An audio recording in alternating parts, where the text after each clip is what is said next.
ये कहानी एक छोटे से गांव की है जहां एक लड़की रहती थी जिसका नाम सुहाना था। सुहाना बहुत सुंदर थी, लेकिन उसके बाल हमेशा उलझे रहते थे। वह कितनी भी कोशिश करती, उसके बाल कभी भी सीधे नहीं होते थे। गांव के लोग कहते थे कि सुहाना के बालों में कोई रहस्यमयी ताकत है, लेकिन सुहाना ने कभी इस बात पर ध्यान नहीं दिया।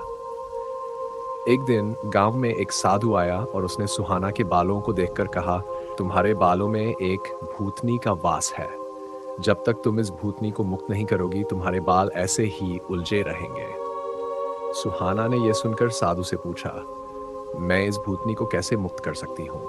साधु ने बताया, आज रात जब चांद पूरा होगा, तो तुम अपने बालों को खुले छोड़कर गांव के सबसे पुराने मंदिर में जाओ। वहां तुम्हें कुछ ऐसा मिलेगा जो तुम्हारे बालों को हमेशा के लिए सीधा कर देगा। लेकिन ध्यान रखना, तुम्हें कोई भी डर नहीं होना चाहिए। सुहाना ने साधु की बात मानी और उस रात जब चांद पूरा हुआ, वह अपने बालों को खुले छोड़कर मंदिर की ओर चल पड़ी।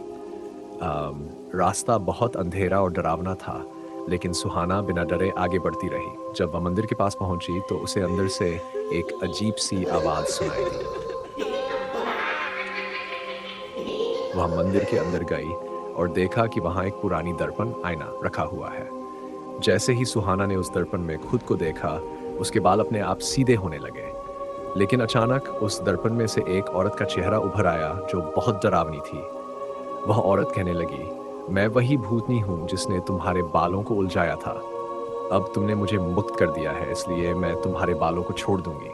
लेकिन याद रखना, अगर तुमने इस दर्पण को कभी दोबारा देखा, तो मैं फिर से लौट आऊंगी। सुहाना ने डर के मारे उस दर्पण को वहीं छोड़ दिया और बाहर भागी। उसके बाल अब सीधे और सुंदर हो गए थे, लेकिन उसने कभी भी उस दर्पण को दोबारा नहीं देखा। गांव में लोग कहते हैं कि वह दर्पण अब भी मंदिर में रखा है, और जो भी उसे देखता है उसके बाल फिर से उलझ जाते हैं। सुहाना ने अपनी बाकी की जिंदगी खुशी खुशी बिताई, लेकिन उसने हमेशा उस रात की घटना को याद रखा और उस दर्पण से दूर रही।